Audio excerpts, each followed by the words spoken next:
Hey, folks, thanks for joining us on a slightly different venue and maybe hearing a little bit about our podcast, the Geedunk Podcast. I'm Dan Barkhuff, and this is my co host and president of Veterans for Responsible Leadership, Bobby Jones. How's everybody doing? What Dan is failing to tell you guys is he's the founder of Veterans for Responsible Leadership. So I know you guys usually have someone else in this time slot, which is pretty cool. But Lincoln Square has given us opportunity just to talk about who we are, why we're doing what we're doing, and then we're going to talk about actually real quick what's actually happening. And there's a particular individual that we definitely want to talk about here. So that being said, Dan, can you give us the background on Yeah, this? so Veterans for Responsible Leadership. I'm going to plug the organization here for a little bit. So, VFRL, as we call it, it started as a PAC that I started back in 2017, way back in Trump 1. I'm talking like the original lying to the FBI, the original Russia stuff, the original Michael Flynn stuff.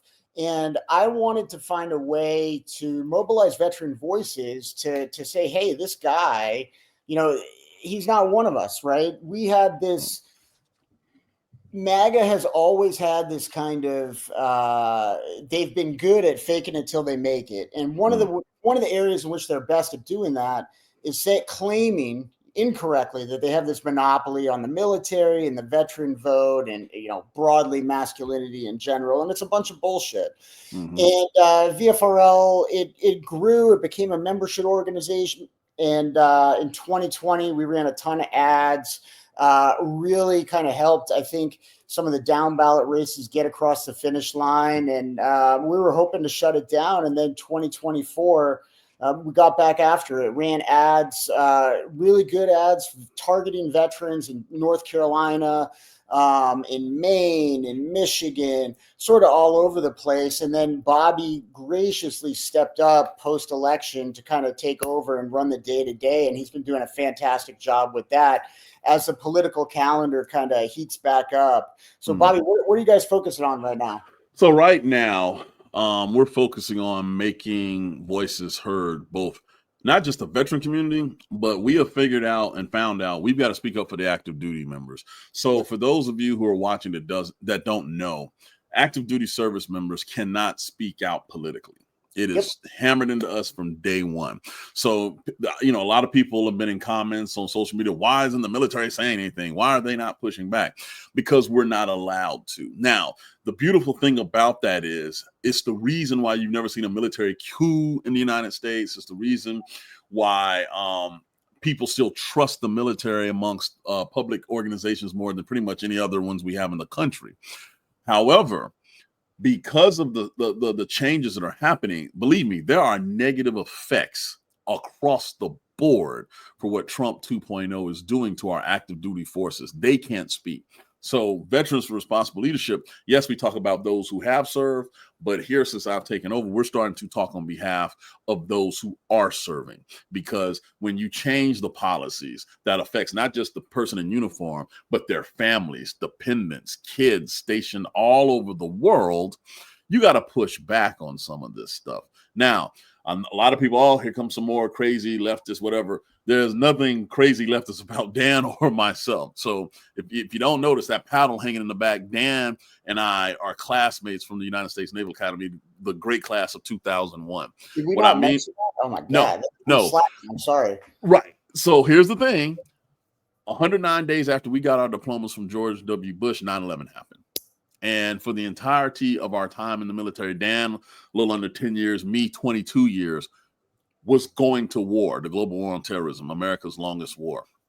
That paddle you see hanging behind Dan is a Navy SEAL trident on it. So, Dan, could you please explain what you did for a living and then what you did because you got bored when you got out? Yeah, so I served as a Navy SEAL I was lucky enough to be selected right out of school, right out of Annapolis. And so I went to BUDS, and I was at BUDS, which is kind of our basic training.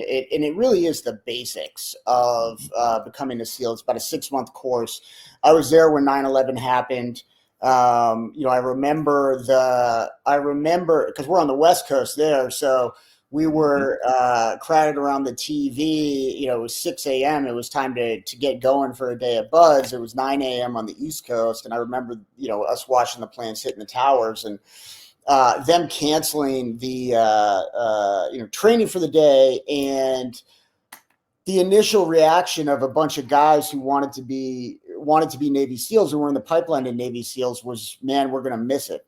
And that was stupid. And that was 22-year-old, having no ability to see what was going to happen. But it started our nation's longest war. And so I served, did some deployments. I did one in Iraq, one in Afghanistan, one in Africa. By no means the most deployments of anyone else, but I carried a weapon for my country in combat. And Bobby, your story is pretty incredible, and I really wanted to hear a little bit more about what it's like to command a ship in this man's Navy. And yeah. So no, I'm originally from right outside of Atlanta, Georgia. That's the Braves hat. My dad played for the Falcons, Atlanta Falcons in the 70s. My mom was from South Carolina. So, but my family outside of my father had military ties for generations. I played football, got recruited by a lot of schools, but I wanted to do something more, something different. So I still pursued an appointment to Annapolis, got in.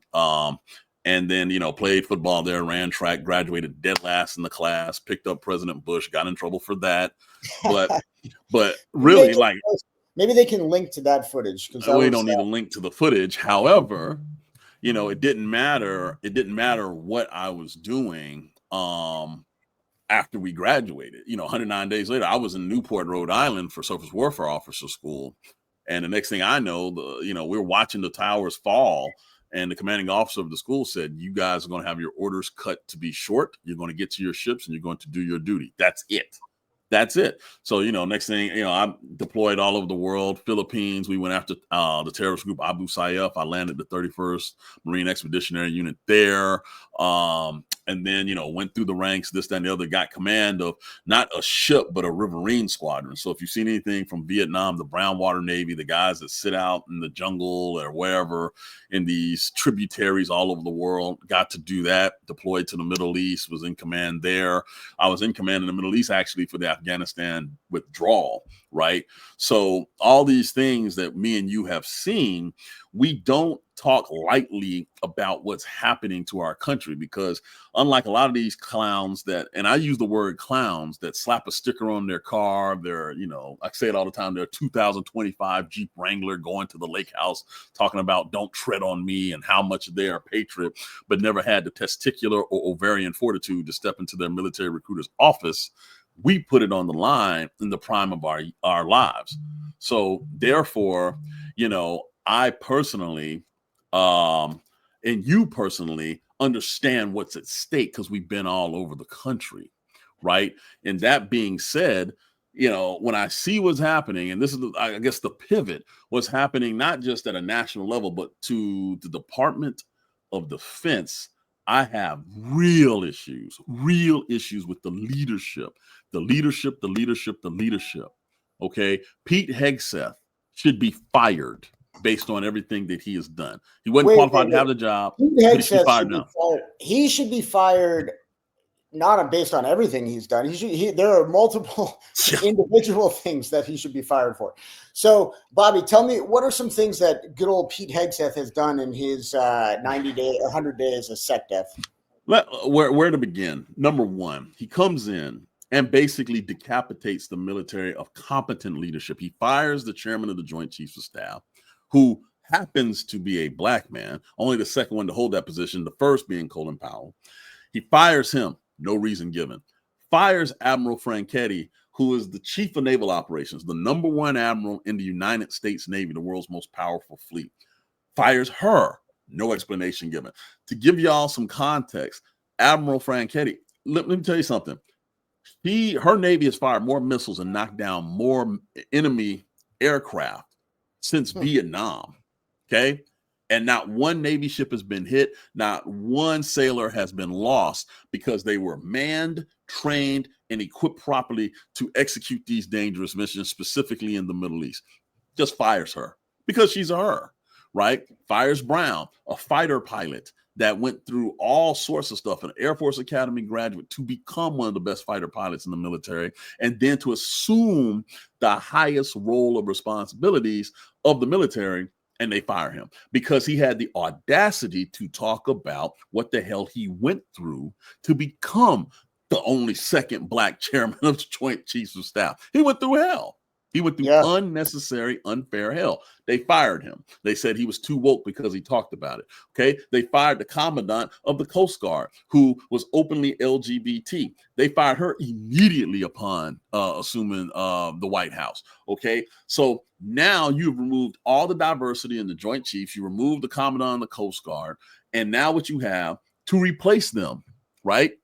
You have the unretired 3-star general, General Kane, who by definition is statistically and legally unqualified to be chairman of the Joint Chiefs. They had to get a waiver for him, but we're talking about DEI hires, right?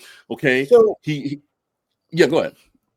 So I mean, they seem to be particularly incensed is perhaps the right word, but they've come into office and they've decided that their mission is to increase lethality, increase the warrior mindset, right. All the bro zone talk, buzzwords. Right. And so they're doing that by kind of doing a number of things that are all sort of very public facing that we can see, right? Firing people in leadership positions. They're also doing something sort of behind the scenes that we have visibility on as well. Oh, yeah.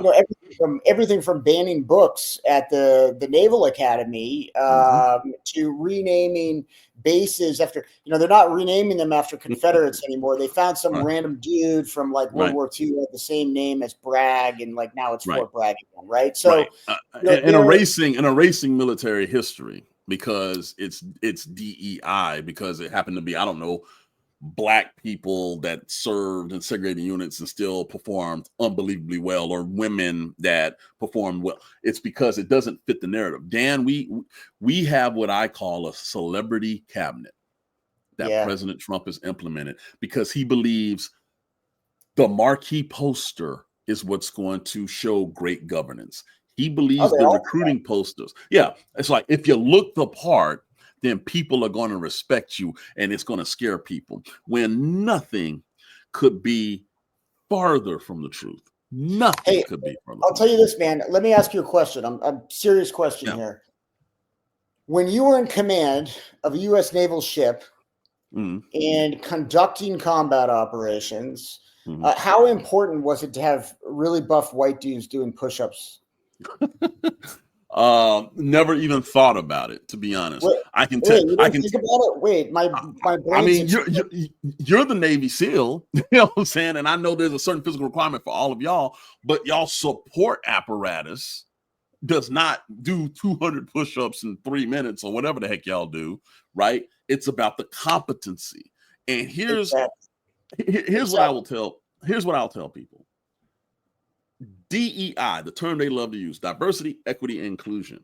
The United States military is the original DEI organization of this country. From day one, from Crispus Attucks, a Black man, longshoreman, aka sailor, dying first in the American Revolution, to General Charles Brown being the chairman of the Joint Chiefs of Staff, right? There has been every color of the rainbow, every orientation. The United States Army, the thing that Hegseth served in, he loves talking about the warfighter and the standards of the warfighter.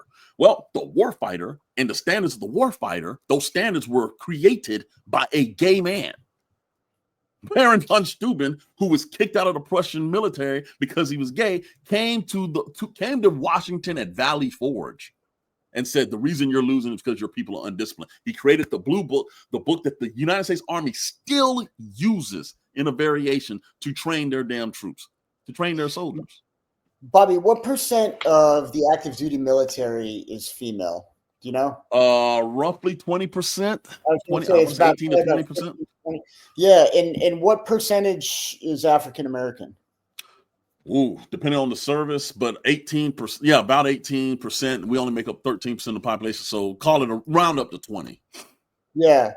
So my point here, and whether it's African American or Hispanic Americans or LGBT Americans or anyone who has an American flag on their fucking shoulder, right? Like I'll break it even in simpler terms. You can't meet the mission that the all volunteer U.S. military has if you're going to be all cutesy about making sure everybody is, a certain look in a certain way. It's just not possible because, your dudes who are doing push-ups and look real good with your shirt off that Ted Cruz loves, there's just not enough of them to go around, right? There's just not enough. And you cannot meet the manpower demands of the Department of Defense if you cut it off. And you certainly can't do it with an all-volunteer military. So you have to choose. You have to choose. We want competent, smart American citizens, and not even all American citizens, mind you. Some people are serving in the military in order to become American citizens. And do we want those people in our military voluntarily, or do you want to go back to conscription? Those are the choices. And not only, I'm so glad that you highlighted Ted Cruz and that ridiculous video that he pumped out, pushed out straight Russian propaganda. By the way, how's that working out for the Russians in Ukraine? They got all these dudes that looked all tough. They've been getting their asses handed to them by a numerically smaller force that is motivated, that is intuitive. I mean, dude, you've seen these stories, what the Ukrainians have done. You got legislators, female legislators, who are snipers in that initial invasion, just taking dudes out left and right. But according to Ted Cruz, she couldn't make a good soldier. One of the most lethal fighters in the history of war was a female Russian sniper. You cannot sit there and label people one thing based on your and all defense for Donald Trump, some 1948 Humphrey Bogart movie that you think is reality. Dude, he had the opportunity to serve. He didn't do it, so he doesn't know. No, 100%. I mean, you can, if you're talking about lethality, if you want to talk about lethality, this is 2025, man. Give me 10 nerds with drones and we'll take out the 10 biggest, you can get like The Rock and The Undertaker, like find the most buff guys in America. Right. And give me the 10 nerds with drones. And it's the nerds will be playing Minecraft in 20 minutes when they're done blowing them up. It's funny that you mentioned the nerds, this, that, and other. You know what those nerds also know? They know how to follow instruction and protect information. The other issue I have with Hegseth is his personal decisions before he was confirmed and then after. The Signalgate thing that people are, those who support him and Trump are trying to downplay. If me or you would do that, we would have been court-martialed. Facts. And probably tried for treason. These are facts. Okay. Now, the other piece I want people to understand is, as someone who has been on a ship in that exact area doing that exact mission, right? The callousness, the laziness, because you don't want to use proper certified government encrypted apparatuses to pass information. The fact that you had another chat group to basically brag to your friends that I'm a big boy, I'm in charge of military, and all of these other things, right? Says, number one, you believe this is about you. And that is the worst lesson of leadership that you can ever have. It's never about you. It's about everybody else. That right there, full stop, should have made him sit there and say, let me go get classified material, a skiff or something like that to pass information to the national security apparatus that needed it, right? But instead, he didn't. Let me add to that, Bobby. I mean, so everybody listening to this, everybody not listening to this, everyone at some point in their life has had a bad boss, right? And bad bosses, there's different reasons someone's a bad boss, right? But the people underneath a bad boss in any context, they know that their boss sucks, right? And so that is, it is not lost on you can be an 18-year-old PFC, just got done with Paris Island, and you can read a newspaper and you can see that the head shed, the Secretary of Defense, and the people who are ostensibly are making the decisions to send you into combat or not, or how you're going to do it and what you're going to do, they're just being flippant and just kind of, doing what they want and trying to show off for their third wife on a Signal chat with real facts about ongoing military operations. It's gobsmacking that this guy has not been fired. I mean, I'll tell you another thing. So Eddie Gallagher, who is a piece of shit SEAL, right? And criminal. Who is a war criminal, and probably was charged with murder. But what he was actually convicted for, Bobby, is essentially taking things that should be classified and sending them over an unclassed network. And so what he actually lost his trident for, what he lost his bird for, was sending pictures of like dead bodies to his buddies from being in theater, just emailing me or whatever. And that is such a big no-no that they kicked the guy out of the SEAL teams, right? And that is arguably, I mean, it's ghoulish and all these other things, but it's way less significance than texting your wife about an ongoing air raid or an upcoming air raid, right? It's one of the things that is just infuriating about Pete Hegseth is how just out to fucking lunch this guy is about what it means to be in command. I've never in my entire time being associated with the United States military seen such callousness when it comes to the seriousness of the job that you're holding, right? And what people also need to understand is he's never denied the claims. He's gone after the leakers. And so my other issue is the man has zero integrity. Zero. It's called being accountable and responsible for your actions. The man who keeps saying the standard, the standard, the standard. You cannot expect the people beneath you to be held to a higher standard than you are. I don't care if you're talking business. I don't care if you're talking sports. But here's the thing. When you're talking about the military, when people's lives are on the line, what we do in the military is inherently dangerous the second we step foot into that uniform and off of a base.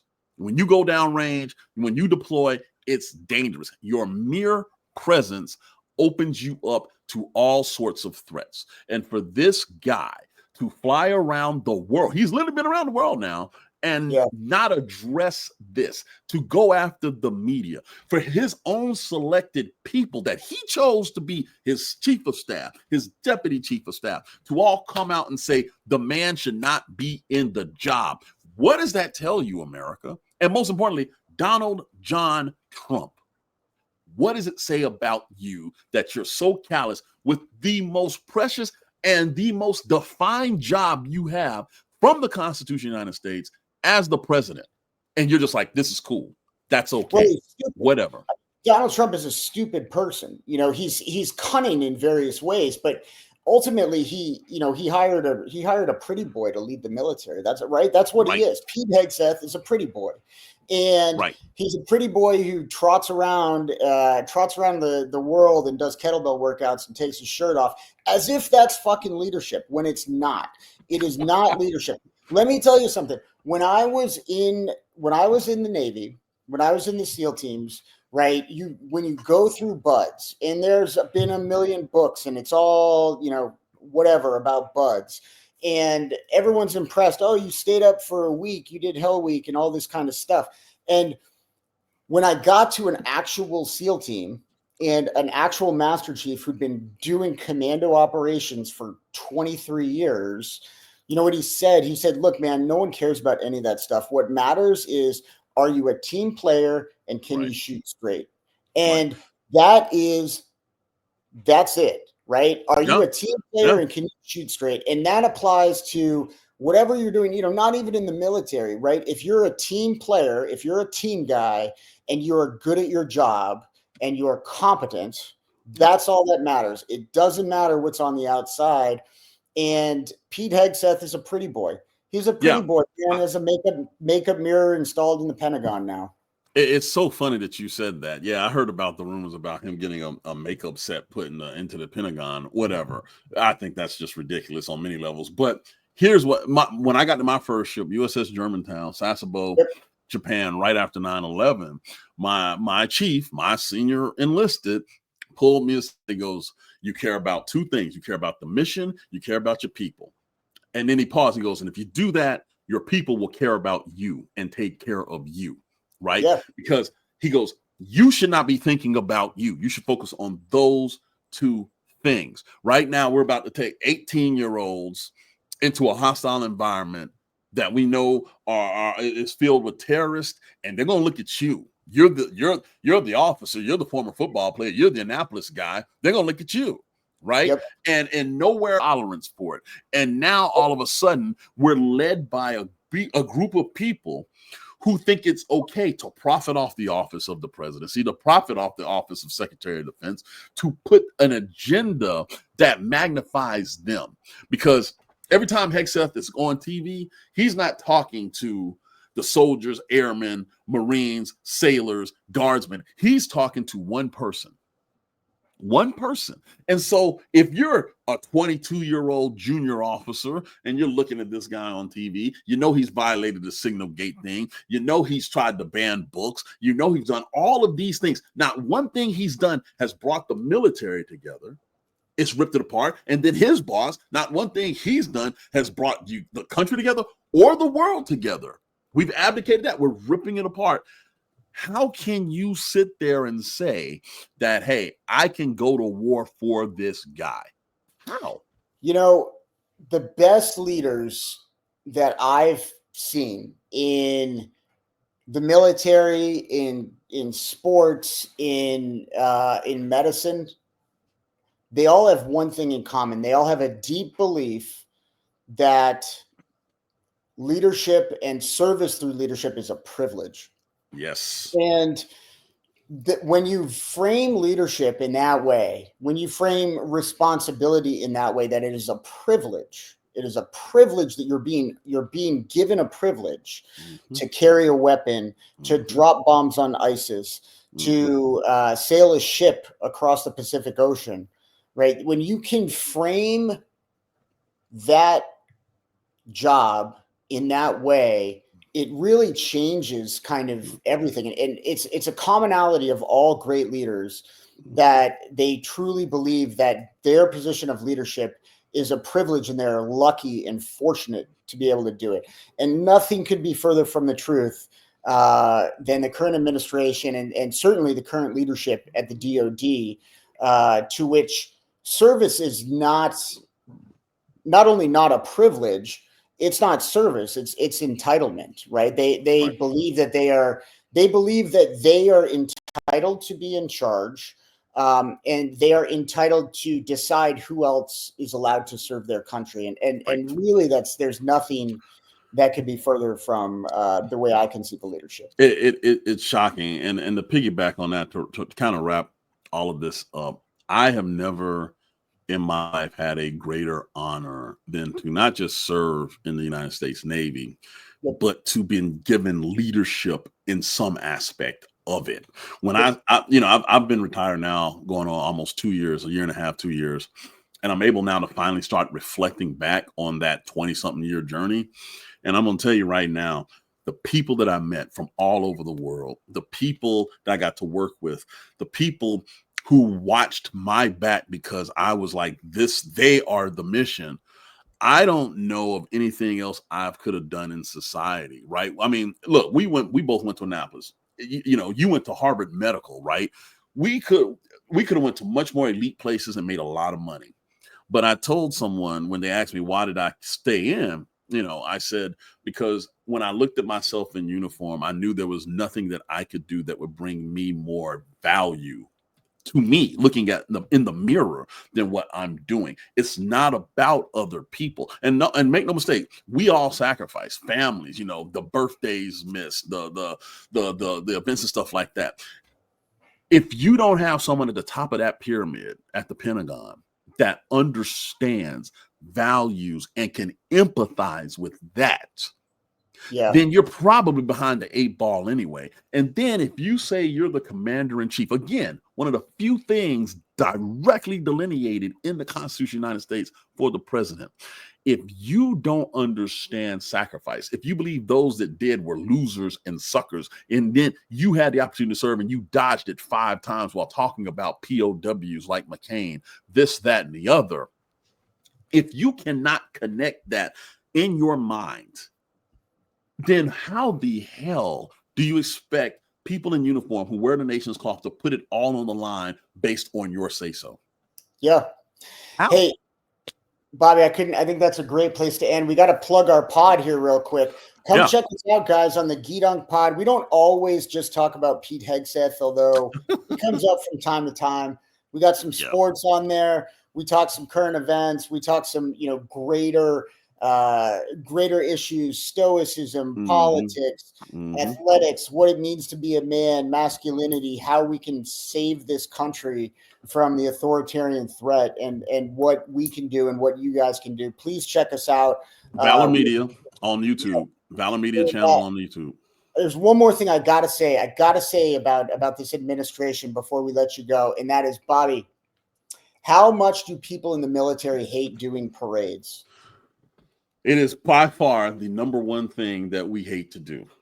I cannot believe Donald Trump's going to make the military do a parade for his birthday. And that's the most dictator-like thing I think I have ever heard, the most disconnected from the true values of the American military that he has tried to do.